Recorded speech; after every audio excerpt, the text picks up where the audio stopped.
오늘 본문의 말씀은 마태복음 15장 3절 말씀입니다. 대답하여 이르시되 너희는 어찌하여 너희의 전통으로 하나님의 계명을 범하느냐? 사람이 만든 계명이 하나님의 계명보다 우선할 수 있을까? 이러한 물음에 그렇다라고 대답할 그리스도인들은 아마도 없을 것입니다. 그런데 그러한 답은 너무나도 잘 알면서도 불구하고 정작 많은 그리스도인들이 하나님의 계명이 아닌 사람의 계명을 따르는 모습들을 보이고 있다는 것입니다. 그 가운데는 자신들이 따르고 지키고자 하는 계명이 하나님의 계명인지 또 사람의 계명인지를 몰라서 그러는 경우도 있겠지만, 사람의 계명임을 알면서도 불구하고 자신들의 어떤 유익을 성취하기 위해서 하나님의 계명이 아닌 사람의 계명을 따르고자 하는 이들도 있다는 것입니다. 하나님 나라의 구원을 소망하면서도 불구하고 하나님의 계명이 아닌 사람의 계명을 따른다? 예수님은 그것을 외식이라고 말씀하셨다는 것입니다. 그리고 외식하는 자를 이렇게 정의하셨다는 것입니다. 마태복음 15장 7절에서 9절 말씀.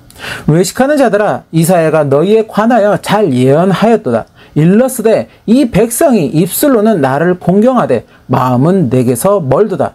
사람의 계명으로 교훈을 삼아 가르치니 나를 헛되이 경배하는도다 하였느니라 하시고, 입술로는 주를 공경하되 마음으로는 공경하지 않는 자, 그렇게 헛되이 주를 경배하는 자.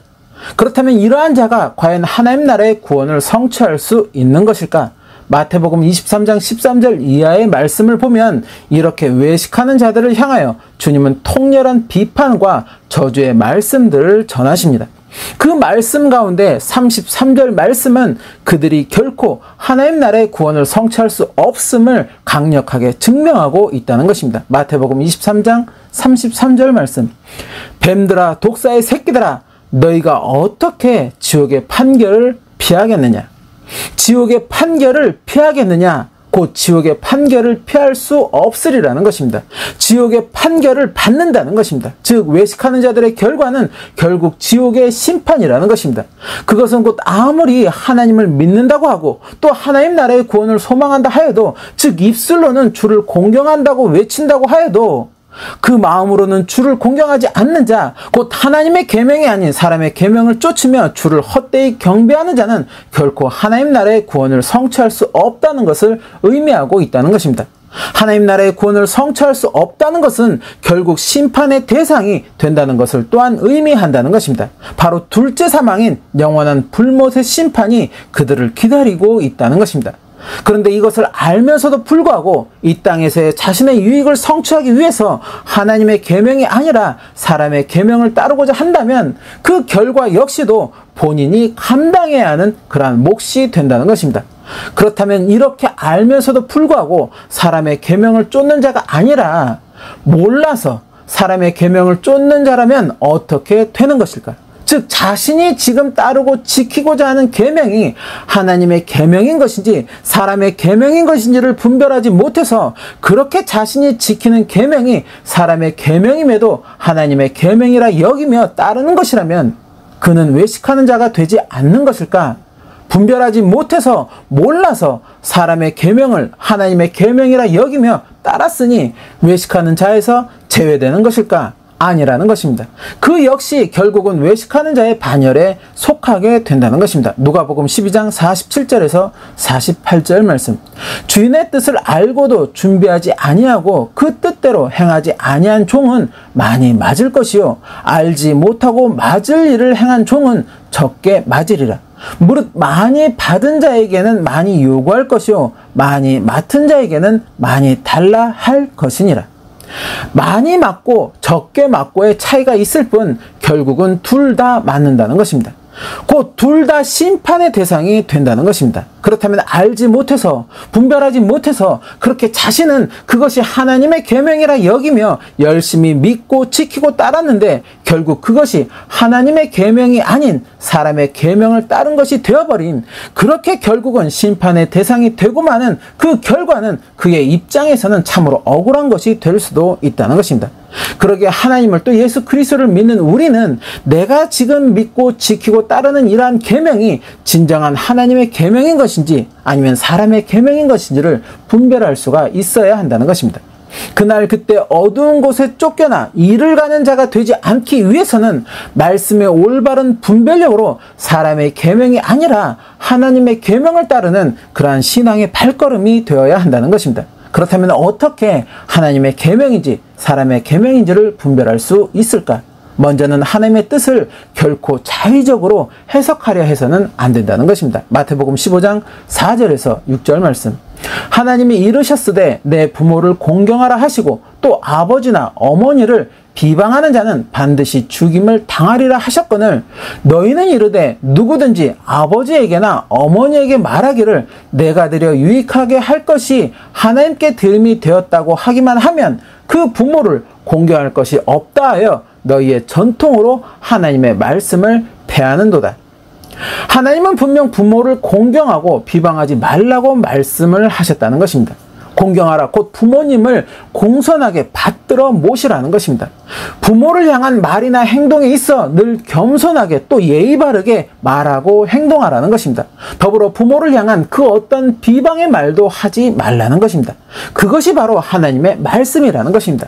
그런데 이러한 하나님의 말씀을 사람들이 자의적으로 해석하고 있다는 것입니다.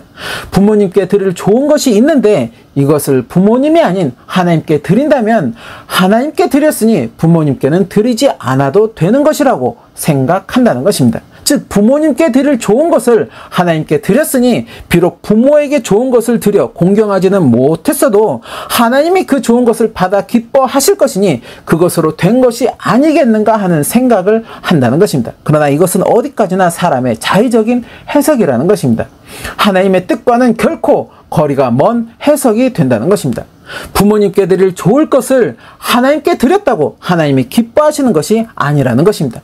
하나님이 기뻐하시는 뜻은 부모님께 드릴 좋은 것이 있으면 그것을 부모님께 드려서 부모를 공경하라는 것입니다. 자녀로서 부모를 기쁘게 유익하게 하라는 것입니다. 그렇게 부모를 기쁘게 또 유익하게 하는 것이 하나님의 뜻이라는 것입니다. 그것을 하나님은 기뻐하신다는 것입니다. 덮어놓고 무조건 하나님께만 드리면 하나님이 다 받으시고 기뻐하시는 것이 아니라는 것입니다. 이따금 믿음의 사람들이 착각하는 것이 있다는 것입니다. 무조건적으로 하나님만을 경외하기만 하면 된다는 생각, 그렇게 부모나 이웃은 멀리한 채 하나님만을 쫓겠다고 하는 그러한 생각, 그러나 그것은 하나님이 원하시는 뜻은 아니라는 것입니다. 마태복음 22장 36절에서 40절 말씀. 선생님 율법 중에서 어느 계명이 크니까? 예수께서 이르시되 내 마음을 다하고 목숨을 다하고 뜻을 다하여 주 너의 하나님을 사랑하라 하셨으니 이것이 크고 첫째 되는 계명이요 둘째도 그와 같으니 내 이웃을 내 자신같이 사랑하라 하셨으니 이 두 계명이 온 율법과 선지자의 강령이니라. 예수님은 분명 하나님을 경외하는 것과 내 이웃을 사랑하는 것을 같이 말씀하고 계신다는 것입니다. 즉 이웃을 향한 사랑을 소홀히 한 채 하나님만을 경외하는 모습도 또 하나님을 경외하는 것을 등한시한 채 이웃 사랑만 매달리는 그러한 모습도 옳지 못한 모습이라는 것입니다.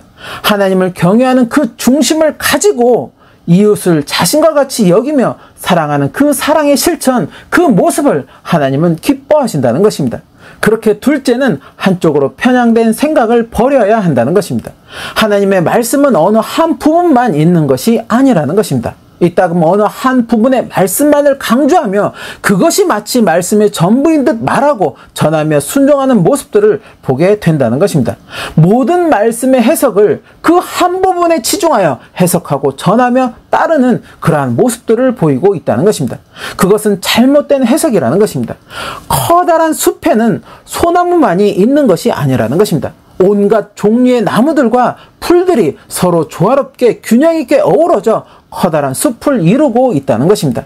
그와 같이 말씀 역시도 커다란 숲과 같이 다양하고 많은 말씀들을 포용하고 있다는 것입니다.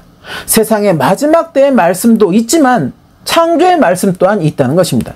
하나님의 사랑만을 전하는 것이 아니라 하나님의 심판 역시도 전하고 있다는 것입니다. 성령의 은사만 있다고 말씀하는 것이 아니라 성령의 열매를 또한 말씀하고 있다는 것입니다. 이러한 모든 말씀들이 서로 어우러져 성경의 말씀을 이루고 있다는 것입니다.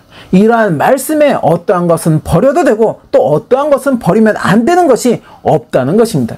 모두가 다 버리면 안 되는 소중한 말씀들이며 이러한 말씀의 조화와 균형을 따르는 그러한 신앙의 삶이어야 한다는 것입니다. 이전에 어느 유명한 학자가 불자들을 모아놓고 이러한 강의를 하였습니다. 오늘날 기독교는 구약을 버려야 한다. 구약과 신약은 완전하게 다르다. 이것은 말씀을 모르는 무지에서 비롯된 이야기라는 것입니다. 구약과 신약은 말씀에 서로 짝을 이루며 조화와 균형을 이루고 있다는 것입니다. 신약의 말씀의 짝을 구약에서 찾을 수 있는 것이며 구약에서의 짝을 신약에서 찾을 수 있다는 것입니다. 더불어 창세에 기록된 것을 통해서 마지막 시대에 대한 그러한 깨달음을 또한 얻게 된다는 것입니다. 이러한 말씀의 조화와 균형을 이루지 못하고 어느 한 부분으로 말씀을 치중하게 된다면 결국 하나님의 뜻이 아닌 사람의 뜻을 쫓게 되는 그러한 모습을 보이게 된다는 것입니다. 그리고 지금 그러한 것들이 이단에서만 벌어지고 있는 그러한 모습들은 또한 아니라는 것입니다. 마지막 시대를 살아가는 우리가 사람의 계명이 아닌 올바른 하나님의 계명을 쫓기 위해서는 말씀 있는 그대로를 받아들이고 순종하려 해야 한다는 것입니다. 자의적인 어떠한 해석이나 누군가의 해석에 따라 순종하려고 하는 것이 아니라 말씀 그대로를 따르는 그러한 순종이어야 한다는 것입니다. 더불어 어느 일부분만을 치중하여서 해석하고 따르는 그러한 모습인지 아니면 말씀의 전체적인 균형과 조화를 이루고 있는지를 분별할 수 있어야 한다는 것입니다. 주님이 말씀하시는 외식하는 자의 반열에 내가 들지 않기 위해서는, 그날에 내가 맞는 자가 되지 않기 위해서는 지금 내가 믿고 지키고 따르고자 하는 계명이 누구의 계명인 것인가를 올바르게 분별할 수 있어야 한다는 것입니다. 그렇게 사람의 계명이 아닌 하나님의 계명을 지키며 순종하는 저와 여러분의 삶이 되시기를 소망합니다. 이 마지막 때 주님의 제자로서 또 주님의 백성으로서 주님이 원하시는 자리에 서고 주님이 인도하시는 길로 나아가는 저와 여러분의 모습이 되시기를 소망합니다. 그렇게 매일매일 주님과 늘 기쁘게 동행하는 저와 여러분의 복된 삶이 되시기를 예수님의 이름으로 축원합니다.